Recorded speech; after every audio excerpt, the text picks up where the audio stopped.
Cordele police say this is the first bank robbery they've had in 4 years.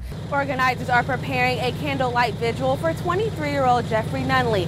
Financial advisors say they always advise their students to be aware of how many loans they are taking out because those loans could have a costly effect on their future. Hunters say this gator was so aggressive that it required several tools to take him down. His jaws of life snapped this harpoon in two. Even with 90,000 bushels of corn still on the ground, the owner says most of it is still salvageable. C.A. Gregg Junior High School is participating in a nationwide initiative putting those STEM subjects to use. Governor Nathan Deal says he wants to continue beefing up tech schools like Albany Tech to prepare more students to fill jobs in high-demand fields. Last year, the foundation gave out more than $300,000 in scholarships. Truck driver Patrick Smith was stuck in that traffic jam 2 weeks ago for more than 30 hours. Part of Agritourism Month, Commissioner Black got a chance to experience all that this business has to offer. Police in the Tift County Animal Shelter found those 5 11-week-old beagles in dirty conditions and inside a trunk like this. That's why law enforcers are encouraging drivers to be aware of their surroundings and to keep their eyes on the road. I'll tell you why the Warwick Police Chief wants this memorial service to reflect the great work that Sasha has done for their department. Before entering a grain handling facility, it's important that you never go in alone. Make sure you always have a ladder and that you're always wearing your harness. 19-year-old Krishna Patel is enjoying his lunch in his room at Phoebe Dorminey Hospital in Fitzgerald. He says he's recovering quite well from the 3 gunshot wounds he suffered when a gunman opened fire while working at his family's convenience store on Benjamin H. Hill Drive West around 7:30 last night. I'm feeling a lot better. What's called the pain relievers are actually helping a lot.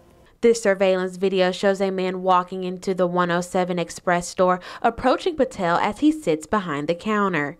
I was just sitting there, and I looked up, and I saw someone come in, so I went to get him, and he just pulled his gun out and started shooting at me. Patel is seen dropping behind the counter as the gunman reaches over, shooting at him. First thing I did was I ducked, and I went below the counter, and then he came over the counter and tried to shoot me again. Patel was grazed in the back of the head when the gunman reached over the counter. He also suffered gunshot wounds to his right arm and finger on his left hand. He didn't say anything. I said, take the money, but he didn't say anything then. He just kept shooting, and he just ran. Patel says police told him the gunman fired at him 5 times. You can still see where the bullet hit this monitor and rack behind the counter in the store. Patel says he pressed this panic button for help and is seen on the phone in the video calling for help. He says he has no idea why the gunman would target him. That's what I was thinking the entire time. Like, why would someone do it? But I couldn't think of any reason. The gunman is seen getting away in this white semi-truck. A Fitzgerald police officer noticed the description of the vehicle around 8 this morning in front of a business on Jacksonville Highway on 319, where the suspect was arrested. Patel says he is expected to be released from the hospital today. He says he will continue working at his family's store. Standing at a whopping 13 feet, 10 3/4 inches, this monstrous 620-pound gator with gigantic jaws and paws was spotted on Lake Seminole last night by Alex Harrell on what started as a duck hunting trip. Harrell didn't have a permit to kill the gator, so he called his friend Gary Braswell to find someone who did. He called me, and I happened to be in my schedule where I could make it. I had just arrived home from work. It was about 6:30 in the evening. By 7 o'clock, we were at the water ready to go, and by 7:15 or so, we had the first line in him. It took 4 men and archery equipment to restrain the gator, but it took almost 3 hours to kill him.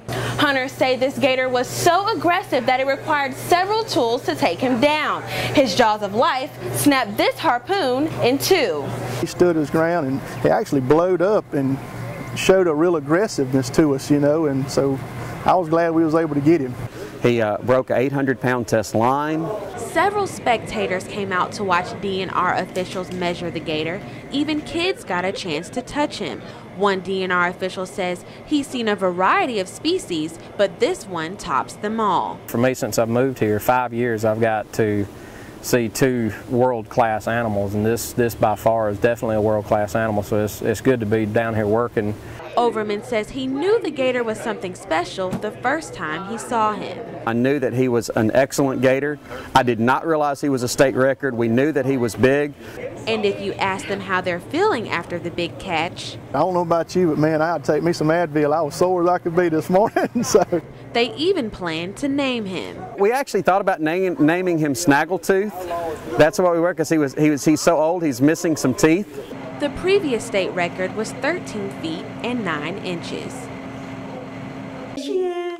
This 3-year-old girl is all smiles and giggles and recovering quite well after falling into a fire in the front yard of her home last week. She's good. She's very active ever since her surgery. They wasn't able to put her down or nothing. She's up, going, playing. Tiffany Morris was burning old furniture in this pit while her daughter was playing in this Jeep she received for her 3rd birthday just days earlier. When Morris turned her back to retrieve a hose to put out the fire, things went horribly wrong. She was running after me, and when she ran after me, she tripped and fell and got burned then. This is all that's left of the shirt her daughter was wearing. I snatched her shirt off. It was all in flames. When I snatched it, is what caught her hair on fire. Morris called 911 on her way to the hospital. Ambulances and helicopters met them at a church on Highway 313 and airlifted the toddler to the burn center in Augusta. They wouldn't let me ride with her because there wasn't no room. The toddler suffered 2nd-degree burns on her face and elbow and 3rd-degree burns on her chest and stomach. Pigskin covers her nose and cheek, and cadaver skin is on her chest and elbow. Doctors believe that fluid buildup in the toddler's ear caused her to become unbalanced, which led her to fall into the fire. He's the one that said she could have hearing problems because she's not talking for her age, making sentences or nothing. So they think that's what caused it. Morris is warning other parents to always have a hose in place to put fires out as quickly as possible and to keep a close eye on children around fires at all times. Keep a close eye on them because it takes that blink of an eye and they gone. She's thankful for the outpouring love and support that she's received for her daughter on Facebook and in the community.